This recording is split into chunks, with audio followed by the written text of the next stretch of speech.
Thank you to Yolla for sponsoring today's video. I know exactly how difficult life is when you move to another country and how important it is to keep in touch with your loved ones. You can't afford expensive international calls when you start living on a new continent. Well, fortunately, I have found a fantastic app, Yolla. With Yolla, you can make cheap international calls to mobile and landline phone numbers. And unlike some other apps I've tried, my phone number is always shown to the person I'm calling. So my friends and family always know who is calling them, and they don't need to have an internet connection on their side. So if you, just like me, want to make cheap international calls, get the Yolla app using the link in the description to this video. And if you enter the promo code Jovie's Home, then you will get a pleasant bonus. Stay in touch with your loved ones, even if they are far away. Thank you for your support, Yolla, and now on to today's video. Hi, welcome to Jovie's Home. Today I'm going to be sharing with you 5 ways that my kids' lives would be very different if they lived in the United States versus their lives here in the Netherlands. So if that sounds good to you, then why don't you come on in, kick off your shoes and stay a while. I'm really glad you're here. I do feel like I need to give a quick content warning here. Please do not feel personally attacked by this video if you're from the States, okay? I'm gonna be talking about things that I don't like about the United States. It does not mean that I hate the United States or that I'm not a patriot.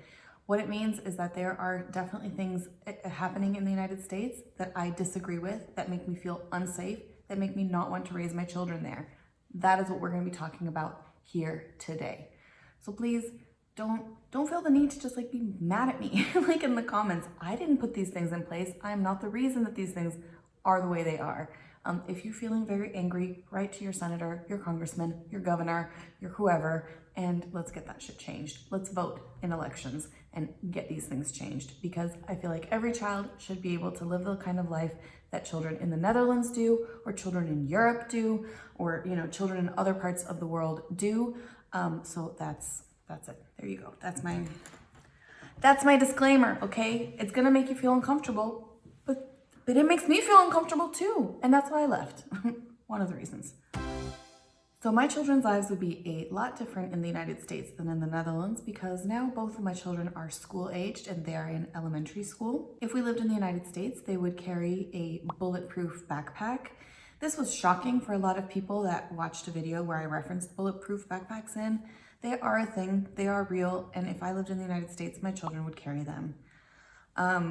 Another thing that children in the United States do a lot is these kind of trainings for when their school is under attack.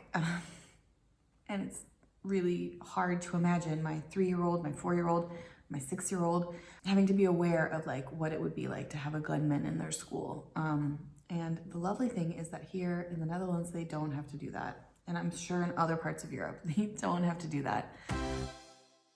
If we lived in the United States, my children would not be allowed to go to the park that is across the street from my house on their own at the age of 6 and 4, or 7 and 4 now. In the States, you typically don't allow your children to go play outside in the park without you, even if it's very close to your house.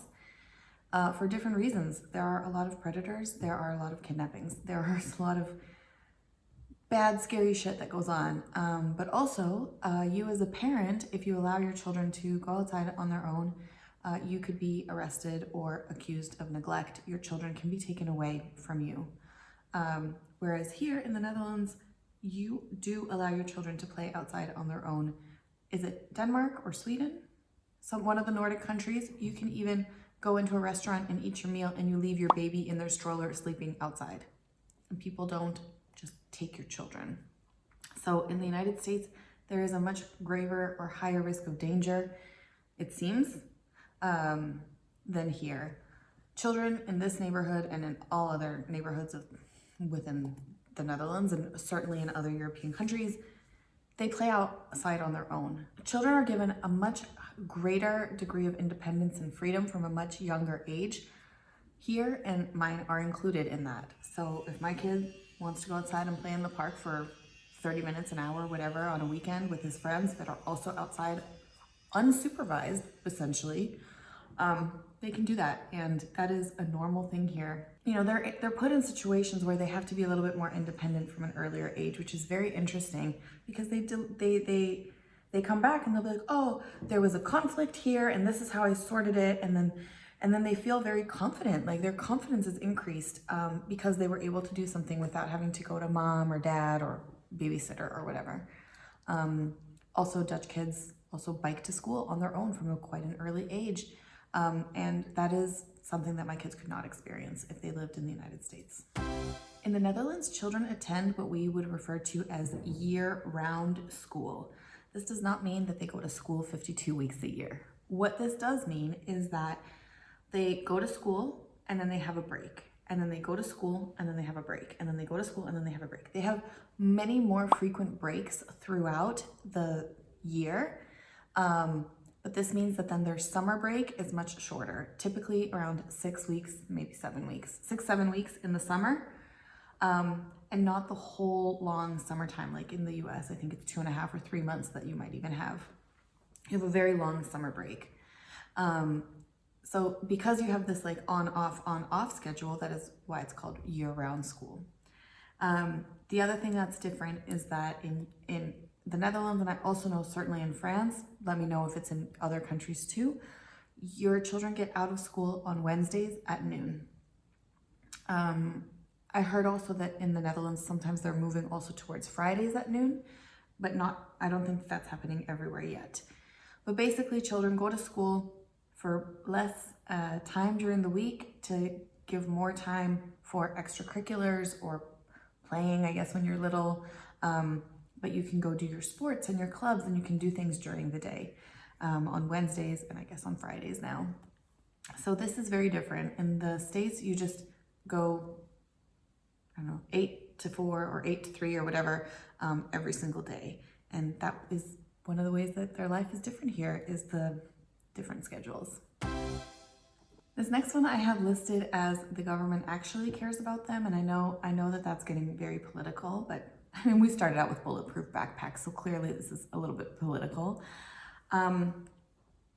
What I mean by the government actually cares about them, I guess this is something that bothers me quite a lot in the United States, when you have all of these like family values and, you know, we care about everyone's life and blah, blah, blah. You have all this like language being used, but then there's no action behind it. And so here in the Netherlands, when they say we care about your family, so we're going to give children, everybody under the age of 18, free healthcare.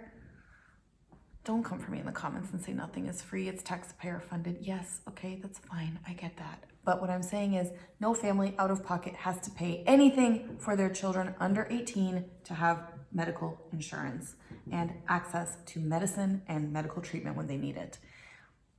That is a big deal. That is a big deal to me. That is really important. Access to medicine is one of the most important ways, in my opinion, that you can show that you actually care about someone's life. Because if you care about their life and they're sick and need treatment for their life, it doesn't matter whether or not they have the money to pay for that treatment, or if they are popular enough on a GoFundMe to get treatment, or if a TikTok makes them really famous and they can get money. No, everybody can get that treatment here. The government also supports children here by issuing quarterly payments to parents.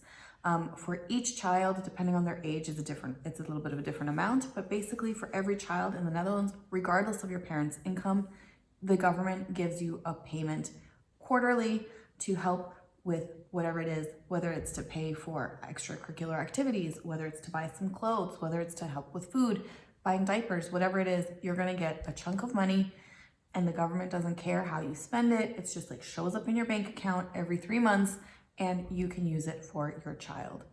That is a way to show that you care about children. Again, in my opinion. The last thing, and again, this is also a very hot button topic, okay, but specifically about my daughter. My daughter who is 4, and clearly we don't need to be concerned about this at this moment, but when and if my daughter ever needs access to an abortion, she will be able to have one anywhere in the country without being guilted or shamed. That is just a normal medical procedure that somebody has access to here. Without getting into the discussion of whether or not it should,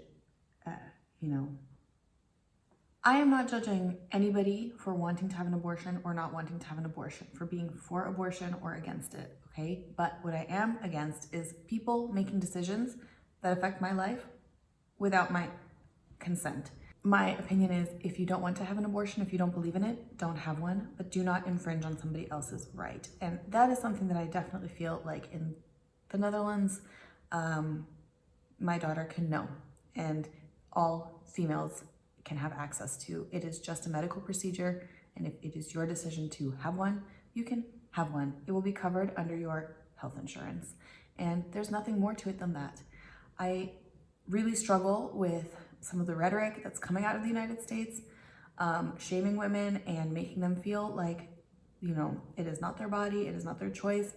You are against vaccine mandates, but you are for pro-life and all this stuff.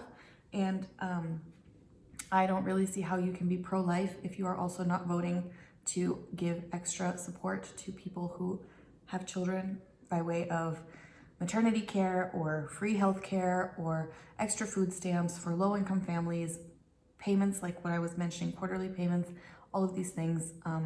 So I don't see the logic in being so pro-life and yet not actually pro-living. So my daughter, bringing it back, her life is very different in the Netherlands because we don't care if we live in Texas or in, any other state that's going to be following suit now. And in the whole of this country, she will be able to have any medical treatment that she needs and wants without shame. So you guys, that completes today's video. Those are my top five ways that their lives are incredibly different here in the Netherlands or in Europe versus what their lives would be like in the United States. I'm curious what your opinions are, what your thoughts are on this topic. And if you've moved from a different country or, if you chose to move from one place to another for the benefit of your children, I would be really curious to hear why in the comments below. Thank you so much for coming over and spending some time with me. I really, really appreciate it, and I look forward to seeing you in the next one.